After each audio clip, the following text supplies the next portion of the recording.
சமையல். இப்போ இந்த வீடியோவில் கீரை கூட்டு எப்படி பண்ணுறது அப்படின்றத பார்ப்போம். கண்டிப்பாக வந்து சப்ஸ்கிரைப் பண்ணுங்கள், அதுக்கப்புறம் லைக் பண்ணுங்கள், ஷேர் பண்ணுங்கள், கமெண்ட் பண்ணுங்கள். இப்போ வந்து நான் அரைக்கீரை தான் நான் எடுத்திருக்கேன். இப்போ இந்த அரைக்கீரையை நல்லா பொடியாக நான் கட் பண்ணிட்டேன். கட் பண்ணதுக்கப்புறம் இப்போ பெரிய பாத்திரத்தில் இந்த மாதிரி கொஞ்சம் நீங்கள் தண்ணி எடுத்துட்டு அதில் உப்பும் மஞ்சத்தூளும் சேர்த்து நல்லா கலக்கி விட்டுட்டு அதுக்கப்புறம் இந்த கீரையை வந்து அதில் மூழ்கிற மாதிரி நீங்கள் போட்டு விட்டுருங்க.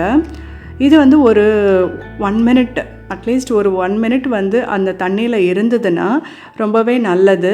ஏன்னா உப்பும் மஞ்சத்தூளும் வந்து கொஞ்சம் கிருமி நாசினி இல்லையா, ஸோ அதனால் இந்த மாதிரி நீங்கள் பண்ணிவிட்டு அதுக்கப்புறம் நீங்கள் வந்து யூஸ் பண்ணலாம். இப்போ இருக்க சூழ்நிலைக்கு ஏற்ற மாதிரி நான் சொல்கிறேன்.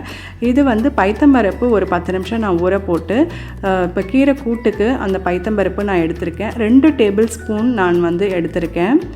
நீங்கள் உங்களுக்கு குவான்டிட்டிக்கு தகுந்த மாதிரி எடுத்துக்கோங்க. ஒரு வெங்காயம், ஒரு பெரிய தக்காளி, அப்புறம் காரத்துக்கு பச்சை மிளகாய் எடுத்திருக்கேன், ஜீரகம் எடுத்திருக்கேன், பெருங்காயம் எடுத்திருக்கேன். உங்களுக்கு வேணும்னா நீங்கள் பூண்டு போட்டுடலாம். இதுக்கு முன்னாடி நான் 2 ரெசிபி கீரை கூட்டு ஆற்றுல பண்ணுற மாதிரி நான் போட்டிருக்கேன். கீரை கூட்டும் போட்டிருக்கேன், பொரியல் எல்லாமே போட்டிருக்கேன். ஒரு கீரை ரெசிபியே வந்து ஒரு 2-3 போட்டிருக்கேன். ஸோ இப்போ வந்து வேறு விதமாக உங்களுக்கு நான் இது பண்ணி காமிக்கிறேன். கீரை கூட்டு மோஸ்ட்லி எல்லோரும் இந்த மாதிரி நீங்கள் பண்ணியிருப்பீங்க. பிகினர்ஸ்க்காக இதை நான் போஸ்ட் பண்ணுறேன். இப்போ எல்லாமே அந்த ப்ரெஷர் பேனில் போட்டுட்டு இந்த கீரையும் போட்டு 2 விசில் விட்டு நீங்கள் எடுத்துக்கலாம். இல்லை தனியாக வேக வைக்கிறதுனாலும் நீங்கள் வேக வச்சுக்கலாம்.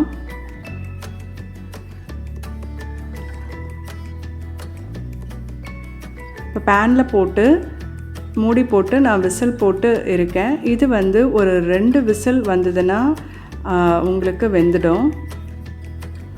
இப்போ பாருங்கள், இது நல்லா வெந்துடுது.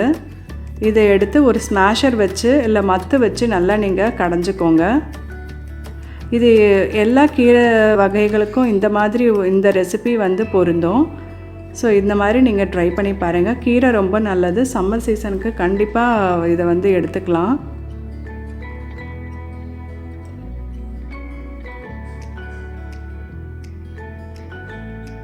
இப்போ இதில் தாளித்து விட வேண்டியது தான். கொஞ்சமாக கடுகு, சீரகம் போட்டுக்கலாம், ரொம்பவே நல்லது. ஃபஸ்ட்டே சீரகம் சேர்த்ததுனால இப்போ தாளிப்பில் நான் சேர்க்கலை. அதுக்கப்புறம் கொஞ்சமாக உளுந்து, ஒரு வரமிளகா போட்டிருக்கேன். இப்போ தாளித்து இதில் விட்டாச்சு. ஸோ இப்போது கீரை கூட்டு ரெடி ஆகிடுது. ரொம்ப ஈஸியாக சீக்கிரமாக எப்படி பண்ணுறது அப்படின்றது தான் இந்த ரெசிபி இப்போ உங்களுக்கு நான் போஸ்ட் பண்ணது. இது கூட வெந்தய குழம்பு இல்லை காரமான கறி வகைகள் எல்லாமே நல்லா இருக்கும். இதே மாதிரி பண்ணி பார்த்துட்டு உங்களோட ரிவ்யூஸ் அண்ட் கமெண்ட்ஸ் எனக்கு போஸ்ட் பண்ணுங்கள்.